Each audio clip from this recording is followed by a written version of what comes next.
Hi, welcome to Cypher 2024. I am with Anubhav, Director at British Standard Institute.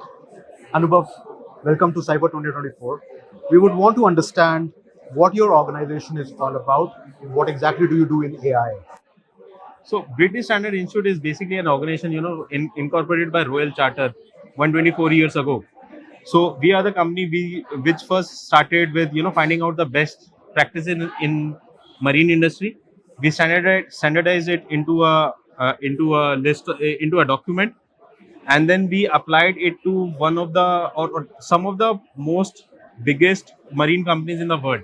That's how we started. But now, during the last 124 years, what we have done is found out the best practices across sectors, across industries, across teams. We list it out in a document. We go to international standard organization and tell them these are the holistic view of how the best practices for a certain management system should look like. So we write these ISO standards, we write these standards, convert them into ISOs, and then it is adopted globally by all the organizations, all the forward-looking organizations in the world. So after writing these standards, we also do audits of various organizations or all our clients, and then we identify the gaps, we identify the risks towards that management system in that particular organization, and then we certify them for that particular ISO standard. So there are more than 80,000 ISO standards, and some of the most prominent ISO standards are written by BSI, and we are the legacy writers of these ISO standards. So this is known as knowledge solutions part of it.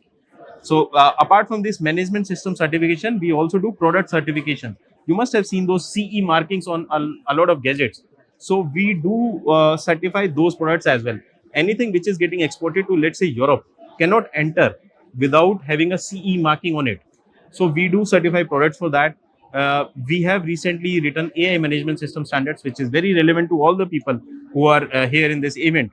So the standard is known as ISO 42001, which will tell you what all do you need to implement to be compliant, to be following all the regulations, to have no risks in your management system, in your organization, in terms of how you manage data, how you govern data, what is your data integrity, what is your risk in AI. So there are different standards around each of these streams. So ISO 40001 AI management system is the last point of your certification, right? It will start with data governance, data integrity, then it will come to risk in AI, and then finally you will arrive at ISO 40001, 42001, which is AI management systems. It is not very helpful for all the employees if you just adopt these standards. You also need to train them. So we also provide training services to all these companies so that they can educate, they can provide knowledge to their employees about the best practices, let's say for quality, for information security, for business continuity, for anti-bribery, anti-corruption, for risk management, AI management, and there are thousands more.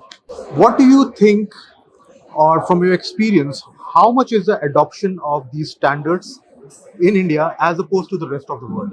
So all the big corporate houses, all the big MNCs are certified with the prominent standards.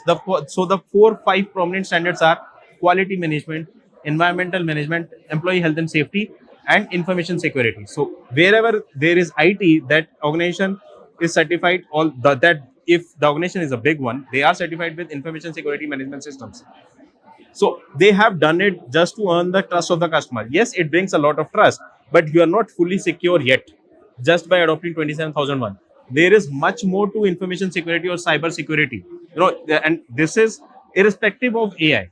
Whether you are using AI or not, you need to your information needs to be secured. So there is data privacy management system, cloud management system. So answering to your question, I think 90% of the big corporate houses, established MNCs or global companies, are certified with these 4 prominent standards. But when it comes to unicorns or when it comes to high-tech startups who have grown to a sizable number, let's say more than 300 employees, I think the adoption rate is still less than 10% because they still want to get more mature before they implement these standards into their organization. They feel that they might not get certified because they have not implemented everything yet into their company. So that is where they need to train their employees first and then get this standard. So 90% of the top companies are certified. all the Fortune 500 companies are certified, but the startups, upcoming startups or unicorns are less than 10%. Got it. Okay, so that's a good stat to have. What do you think about this conference? I think it is really good for all the AI companies who wants to do some kind of AI into their system, who have no clarity how to do it, who are just, taking some training programs over the internet, or, browsing over the internet, how to, let's say, build an LLM, large language model, or they want to, they want to use Gen AI in some way into their organization. I think all these sessions with from the people who have already implemented it into their organization or doing some really innovative stuff, because there were sessions from legal, there were sessions around responsible AI, there is the evolution of Gen AI as well. So all these sessions are provide a holistic view how you need to take small baby steps so that you are going in the right direction, you have complete clarity, and you are doing very less things which are wrong. So all these sessions in total will provide a very good view to all these people, who are present here, and the gathering is great. I think the opportunities for networking are great, endless. We have seen all the big names also here. Genpact obviously is there. There is Razorpay coming in. I saw somewhere Yota is also coming in on the third day. So I think it is very helpful, and it depends on the attendees how much they want to take out of this conference. That this conference has a lot to give. Thanks a lot for coming to Cypher.